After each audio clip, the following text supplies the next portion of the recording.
Welcome to In Our Community. I'm Suzanne Barnett, your host, and I'm so pleased to introduce my very talented guest, and her name is Bhavna Misra, who is an independent artist, an illustrator, and an art educator. Welcome. Get through this. Thank you. Now, I'm so pleased to have you. This is show number 2. So we are just going to continue. But I think we need to sum it all up that, will you tell us? You tell the audience what you're about. Sure. As far as art making is concerned, for me, it's a process that that can be broken down into smaller steps, and each step has its own life, its own development process, and finally, when we reach to the finishing stages, it's an emotional response for any other artist to feel the happiness to finish a piece, as well as to feel the sense of departure that I won't be working on this piece anymore. So I always kind of have this, these two things struggling whenever I'm making something. Well, the thing is that I want to tell our viewers, excuse me, is that you are a physicist and an electrical engineer. How did you switch from such a left brain profession to a right brain? How did that happen? Such a good question. I feel that our perception of having these two, completely compartmentalized, separated areas into something which is always connecting one part to another. What happens is, how we perceive science as, something which is very process-oriented or step-by-step, or follows some certain rules, as opposed to art being, something where there are no certain rules, or you are free to break rules, or a totally different vibe. But in real sense, once you are into either of the fields, that you get to realize that there is certain beauty to your concepts, or there are certain rules which have been made around something which is so beautiful that there are no words to explain it. On the other hand, when you are making art, it's to very primal levels, when you are mixing paints or trying to get a certain kind of color on your palette, there is a science which is working behind it, which can further be broken down into warm temperatured colors or cool palettes, and cool and warm again breaks down to Kelvin temperatures, higher temperature, lower temperature. So see, science right there.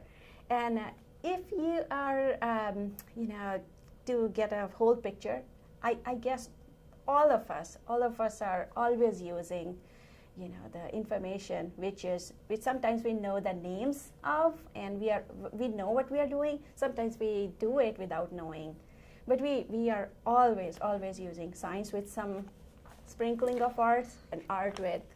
Well, I've got a couple of questions because I was on your webpage. Excuse me. And you're such a prolific artist. You really are. And why do you love art so much? I like to say that this is something I do because that's the only thing I'm good at. It's hard to believe you're a wonderful mother of your 2 children and your wonderful wife. Come on. But you're very modest. It's something that I cannot imagine my life without. It's not only something which is a profession, it's also a way of life. Our lives have been changed because of it.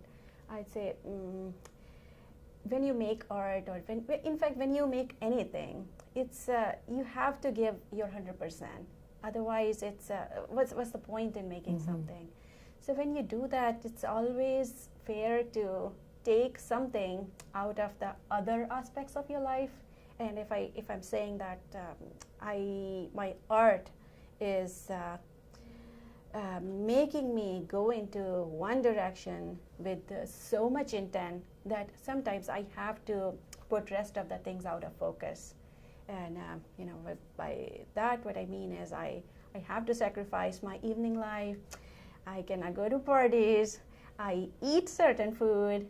There is a lifestyle that I have taken up, and I'm kind of not just happy. I'm very, very proud of this new lifestyle that I have acquired.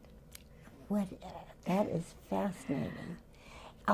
In the last show, I love this part, and I think it requires going over again.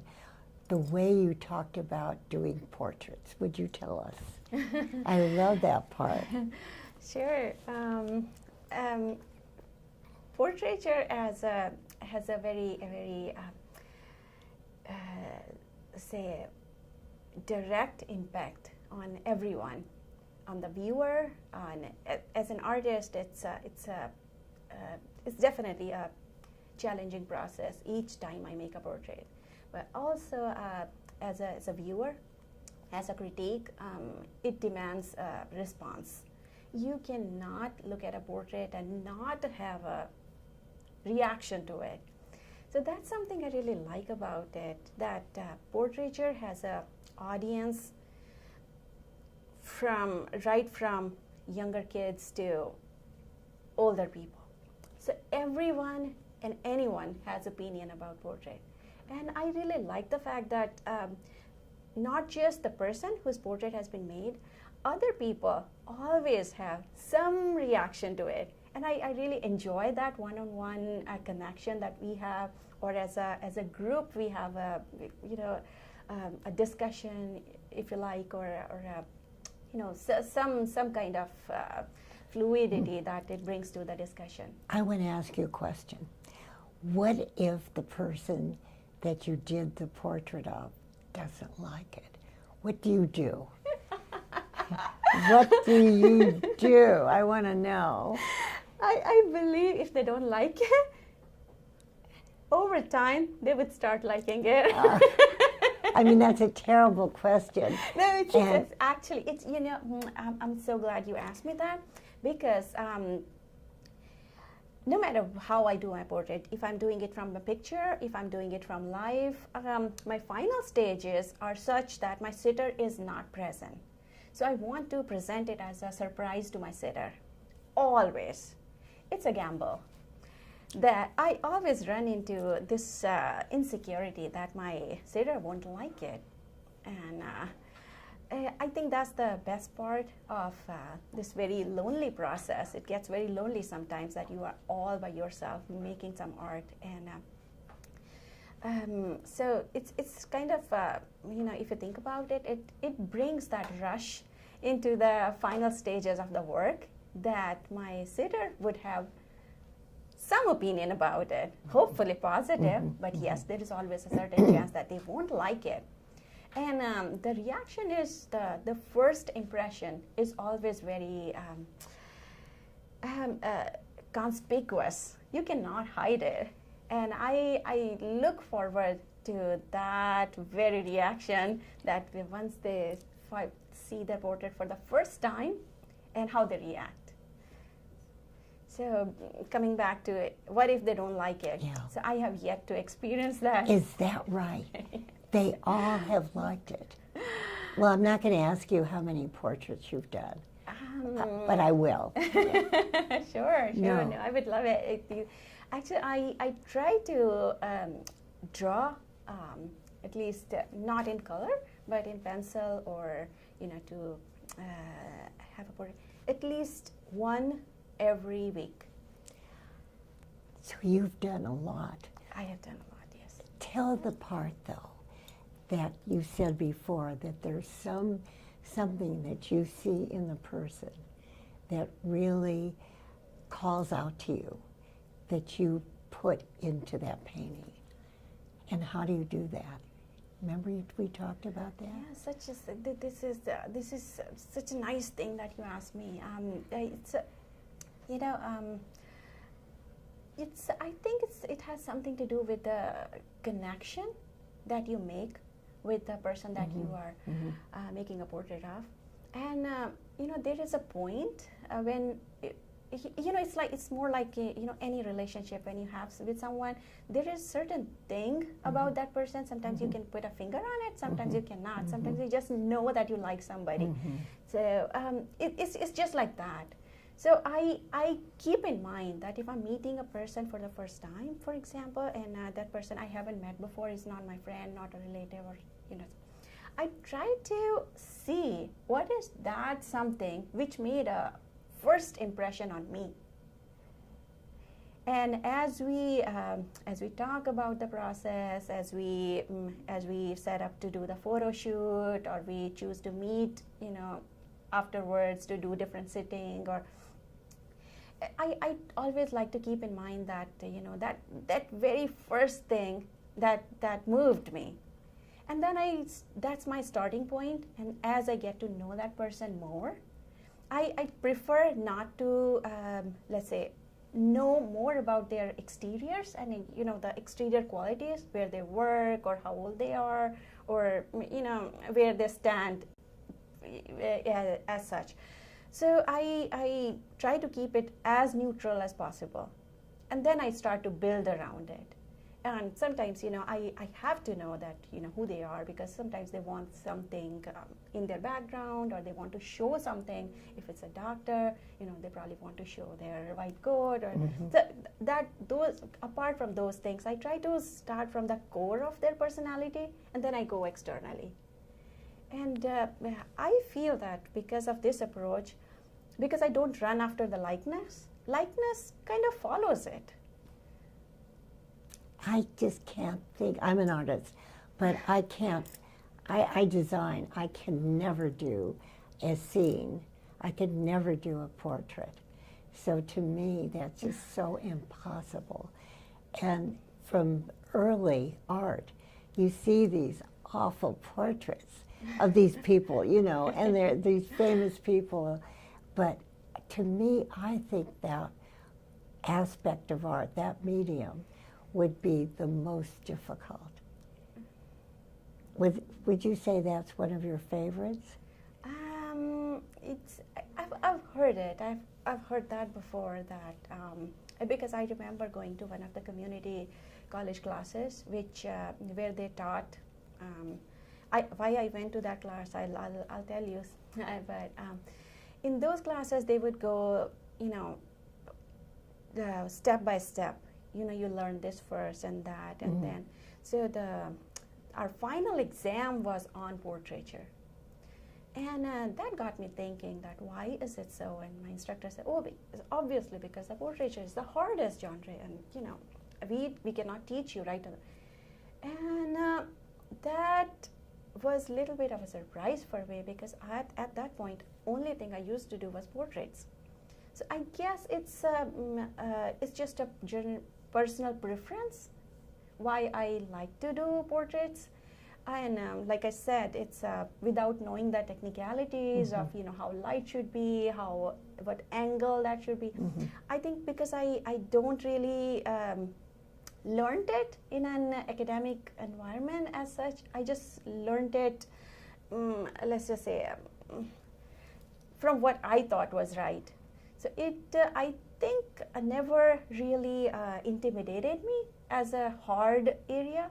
And I kind of tackled it the way you would have done any other thing. I see. So my brain actually never told me that this is hard, and I approached it naturally. I see. Have you ever done a self-portrait? I did. I do it all the time. Do you really? Yes. And what do your kids think and your husband think of your self-portraits that you've done? Yeah, they like it. They do like it. Yeah, they like it. Was that difficult for you to do yourself? It's actually wow, I never thought of it that way. For me, I would rather have because when I'm doing something, because when I do my self-portraits, I do it from mirror, and I kind of know that okay, this is the state of mind I am in, and when I do it, I can probably not just do it from what I see, but I do it from the understanding, just knowing that what I'm doing. So I feel this is kind of a little bit unfair. It's an unfair advantage to the artist that he can see the inside as well as the outside. So it's somewhat easier. And when you're doing it for someone else, it's like, what's going on inside, and am I doing it right? And when it's not finished until that person has finally conveyed to me that yes, that's right. I was going through this transition, and you have captured that transition, and that's when I know that yes, this what process a was talent that is, really. And so, tell the story about when your father took you through the jungles. Oh, okay.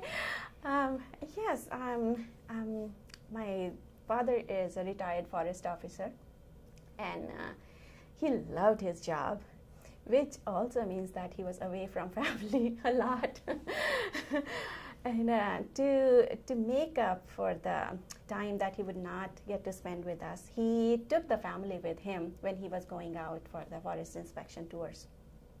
And during those tours, he would let us be. There were no, I would say, no strict rules where we can or cannot go, and just go out and explore. That was his philosophy, that a child should be free to imagine, and I really thank him for that. Goodness, he wanted us to explore, make mistakes, learn from them, and share. And he would always have us, go and explore and get hurt and figure out how you fix that, or, what you did if you found something, what you did with it. And during those trips, actually, we became very not just closer in a sense that closer to each other, but also closer to how we handled nature. I mean, how we reacted to nature. And I think that that brought in the aspect of treating, everything with a sense of gratitude and a sense of thankfulness. And I remember one time we were hiking a hill. He was posted in northern part of India, which is hilly and snowy, and he was supposed to walk for about 7 miles or so. So because I was young and he wasn't sure if I would be able to walk that, so he asked me if I could walk. Okay, and I agreed. I said, yeah, if you can walk, I can walk too. So I accompanied him. And when we finally reached there, and we were at the top of a hill, and we looked down, and there was this majestic view underneath, and it was beautiful. And so my dad asked me, "What do you see?" And I told him that I see something which I would not have otherwise seen if I had not took up this challenge of walking, hiking all these miles. And he said, which I would never forget, he told me, to achieve something, make sure you work hard and give back. And at that point, I probably didn't understand because I was tired. But when I look back at it, I feel very, very extremely thankful. So say that again, that last part. He said. So it's more like, observing something and Yes. giving back. So it became a underlying guiding phenomena for me. Yeah. to observe something. Yes. And if I Oh. I could present it and I can give it Give back, back. to others. And how old were you? I was, I think, at that point I must have been about, I'm not sure, about 15 or 16. I could have been a bit younger. Yeah. So that gave you the desire to paint it? Is that actually, sort of thing? Yes, yes. That actually reinforced our concept of, learn something Yes. and share. I see. Or if you know something, teach. Whatever you take, make sure you give it back. And that's been your mantra, hasn't it? Yes, yes. This has been.